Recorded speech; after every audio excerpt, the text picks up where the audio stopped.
Hey, what's going on, everybody? Today we're going to talk about what is credit. Plain simple English. That's my motto. That's how I do things. That's always going to be no Ivy League terms, no college definitions. Just plain simple English that everybody can grasp. What is credit? What's a good credit? What's a bad credit? How to get one? How to avoid the other? Now, this is going to be a whole series. Every Sunday, y'all going to see me. We're going to have a nice discussion about something with money. And I had a lot of things that I could choose from as far as what I was going to use for my first topic. I could have did what's gross domestic product, what's CPI, what's a credit rating, what is money, how does financing work, all these different things. And I settled on credit because credit is very near and dear to me. It's something personal to me. Um, I come from a blue collar family. My mom was a teacher's aide, transitioned into a pharmacy technician. My dad was a contractor. He's a carpenter. He builds things with his hands. None of these professions lead to a very illustrious or a very wealthy background. I mean, it wasn't a Mercedes or a bunch of money flowing around. I heard, "Do you have McDonald's money?" many a times growing up, and I didn't have any McDonald's money. It's funny to look back on it now, but so I didn't have McDonald's money. I didn't. To say I had humble beginnings would be somewhat of an understatement. One thing that my parents told me that was consistent was that credit is bad. And I understand where this comes from. It comes from a place of love and they want the best for me, but that's not entirely accurate. See, my parents didn't know anything about credit except people get a bunch of credit cards, they get a bunch of credit cards, they get a bunch of debt, they rack it up, it destroys their life. They never saw the good or the positive sides of credit. They weren't homeowners, so they didn't know much of anything about credit. It was bad, it did bad things. So to protect their children, hey, listen, don't go out there doing anything dumb with credit. Don't rack it up, don't get a bunch of it. It's bad. In hindsight, I realized that that is not entirely accurate. Like, you need credit to buy a house, but it comes from a place of love. So I understand it. I get it. It's one of the reasons why I wanted my first video to be about credit, because it's important that people understand what credit is. Now, if you're going to look up what credit is, you'll find a textbook definition, which is, and I'll read this, and I quote, "Credit is a trust which allows one party to provide money or resources to another party, wherein the second party does not reimburse the first party immediately, but promises either to repay or return those resources at a later date." What the heck does all that mean? Credit equals trust. That's all it is, plain and simple. Good credit means people trust you a lot. Bad credit means people don't trust you. That's as simple a way as I can put it. Is credit is trust.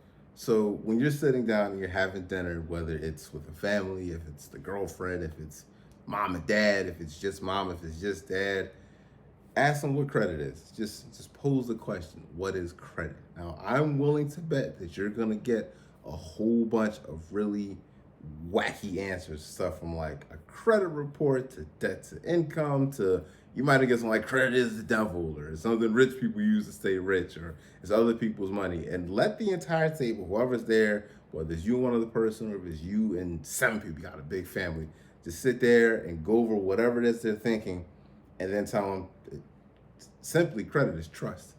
It's trust. That's all it is. It's good credit means people trust you a lot. Bad credit means people don't trust you. And by people, I'm referring to people with money, i.e., banks. So that's all that credit is. Now, discussing credit, there's good credit and there's bad credit. And I wanted to spell something right from the gate. A huge misconception I've seen a lot, in my many years working in retail banking and talking with family and friends. No credit is not bad credit. There's a significant difference between the two. Not having any credit is not the same as having bad credit. So imagine you have a new friend comes around. New friend, we'll call him New Guy John. Nobody knows New Guy John. So New Guy John, nobody trusts him because nobody knows him. Then you've got this other guy in the neighborhood, Bad Guy Billy. Bad Guy Billy borrows money, doesn't pay it back. Bad Guy Billy takes people's stuff. You probably trust New Guy John more than you trust Bad Guy Billy. New Guy John is the equivalent of no credit. I don't know you, so it's not that I don't trust you a lot. I might trust you a little bit. That's why people with no credit get credit lines with really small amounts. We'll get into explaining no credit versus good credit versus bad credit, and I'll do a whole in-depth dive into what all three of those are and how to get into them. But the main purpose of today's video is just that credit equals trust. So now we've established that no credit is not the same as bad credit or good credit. So what's bad credit? Bad credit is when you borrow money and don't pay it back. When you borrow, if you take things from, if you borrow things from people and don't give it back, that's bad credit. I have a cousin who bought a brand new Jeep Cherokee. This was many years ago. And of course, when you buy a car, he didn't have the money for it. He borrowed the money. The bank says, we'll put the money up for the car, and every month you'll pay us back. They trust that he would do this. He didn't pay them not one dime. He got that car and ran off. And he didn't like leave the city or state. He just moved to his mom's house, which is a few blocks away. And he had this car for, I want to say, 17, 18 months of just riding around with this car, not paying a dime for it. Like he did not care. And the repo man was looking for him everywhere. And they finally called out to him at work. He said the guy seen him come out and just gave him a slow clap, was like, bravo. Finally caught you. You are Ahab's white whale. We've had myths and legends. We just swore you were out of the state.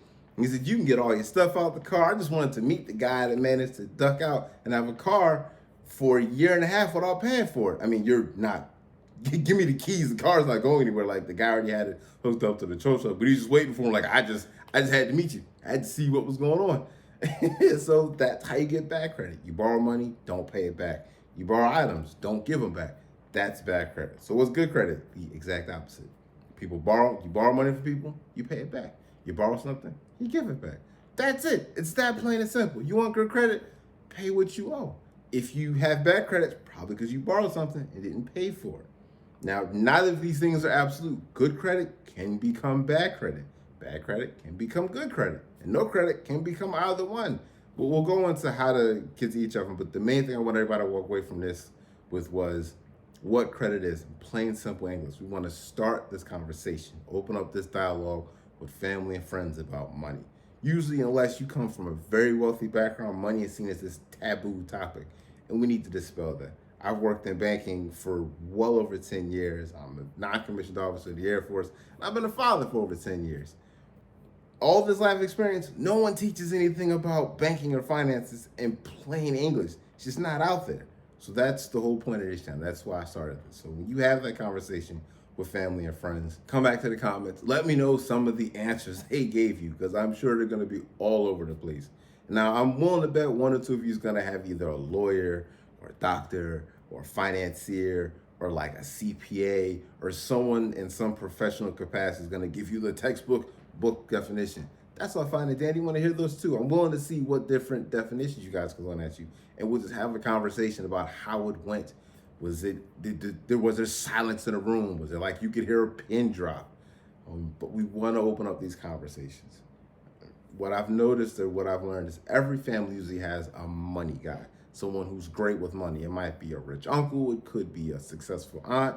It could be your dad. It could be your mom. It might even be you, but every family has someone who's really good with money. And if your family has that person, I want you to engage them so that they can spread that knowledge to the rest of the family. And if your family doesn't, that's okay. I'm that person for my family. Like, we didn't have anyone before me. I'm the money guy. So when people have finance questions, they come to me. You can be the money person. You can be the money guy, the money aunt, the money uncle. You could be the money grandpa passing down to the next generation. You could be, the whiz kid that everybody's like, how does he know so much about money? But every family needs one. And that's what I'm gonna help you provide. That's what I'm gonna help you become. So if the video is helpful, leave a like. If not, leave a thumbs down. Leave it in the comments. Let me know what it was that we could change, what we could do differently so that I can help you become that person. All right, see y'all next Sunday.